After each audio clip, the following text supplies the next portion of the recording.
দরজা বন্ধ করে দেওয়াটা উপযুক্ত পদক্ষেপ নয়। শুনানি লাইভ স্ট্রিমিং বন্ধ করার দাবি নিয়ে অভিমত সুপ্রিম কোর্টের। লাইভ স্ট্রিমিং বন্ধের দাবি কর্ণাটক হাইকোর্টের আইনজীবীদের একাংশের। আদালতে যা হচ্ছে তা লুকিয়ে কোনো লাভ নেই, সুপ্রিম কোর্টের প্রধান বিচারপতি এমনটাই মন্তব্য করেছেন। দরজা বন্ধ করে দেওয়াটা উপযুক্ত পদক্ষেপ নয়। শুনানি লাইভ স্ট্রিমিং বন্ধ করার দাবি নিয়ে অভিমত সুপ্রিম কোর্টের। লাইভ স্ট্রিমিং বন্ধের দাবি কর্ণাটক হাইকোর্টের আইনজীবীদের একাংশের। আদালতে যা হচ্ছে তা লুকিয়ে লাভ নেই, সুপ্রিম কোর্টের প্রধান বিচারপতি এমনটাই মন্তব্য করেছেন।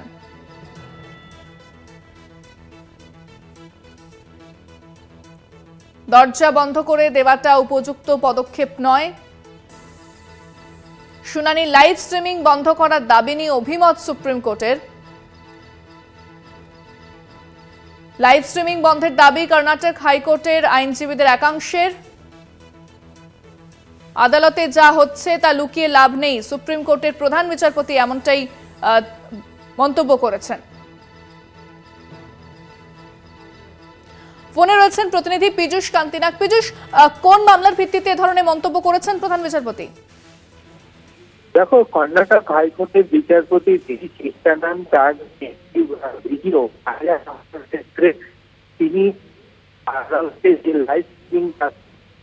পীযূষ, তোমার কথা আমরা স্পষ্ট শুনতে পাচ্ছি না, তুমি স্থান পরিবর্তন করে কথা বলো। শোনা যাচ্ছে? হ্যাঁ পীযূষ। হ্যালো। হ্যাঁ পীযূষ। হ্যাঁ, দেখো, কর্ণাটক হাইকোর্টের বিচারপতি তার একটি ভিডিও ভাইরাল হওয়ার পরে তিনি সিদ্ধান্ত নেন তার আদালতে লাইভ স্ট্রিমিং বন্ধ করা হবে। সেই নিয়ে একটি মামলা দায়ের হয় এবং সুপ্রিম কোর্টে 5 বিচারপতির বেঞ্চ একটি সুমোটো মামলা দায়ের করেন এবং সেই সাংবিধানিক মামলা আজকে শুনানি চলাকালীন ভেতরে যা কিছু ঘটছে তা সত্য মানুষের কাছে জানানোটাই হচ্ছে আদালতের কর্তব্য। আদালত তার ভেতরের বিষয় শুধুমাত্র সেটা কিন্তু উদ্দেশ্য নয়। সুতরাং সেক্ষেত্রে বিচারপতিদের অনেকটা সতর্ক হতে হবে এবং স্বতন্ত্রভাবে তাদের মন্তব্য করতে হবে। লাইভ স্ট্রিমিং বন্ধ করে দেওয়াটা কোনো বিষয় হতে পারে না, অর্থাৎ সেক্ষেত্রে লাইভ স্ট্রিমিং চালু রাখতে হবে।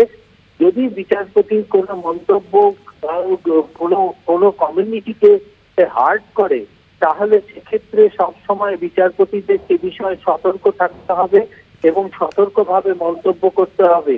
সেক্ষেত্রে কখনোই লাইভ স্ট্রিমিং বন্ধ করে দেওয়া যাবে না, যায় না, এমনটাই মন্তব্য প্রধান বিচারপতির। এবং প্রধান বিচারপতি পরিষ্কার সহ 5 বিচারপতির বেঞ্চ কিন্তু জানিয়ে দিয়েছে যে আদালতের লাইভ স্ট্রিমিং কখনোই বন্ধ করা যাবে না।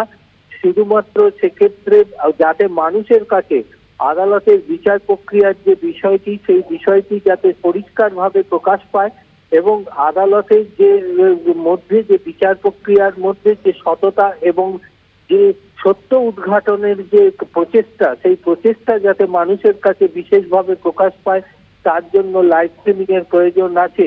কিন্তু এই লাইভ স্ট্রিমিং কোনো সংবাদ মাধ্যম বা কোনো সোশ্যাল মিডিয়ায় সেটিকে প্রকাশ করা যাবে না, শুধুমাত্র বিচার প্রক্রিয়ার ক্ষেত্রেই সেই লাইভ স্ট্রিমিং ব্যবহার করা যাবে, এমনটাই নির্দেশ সুপ্রিম কোর্টের।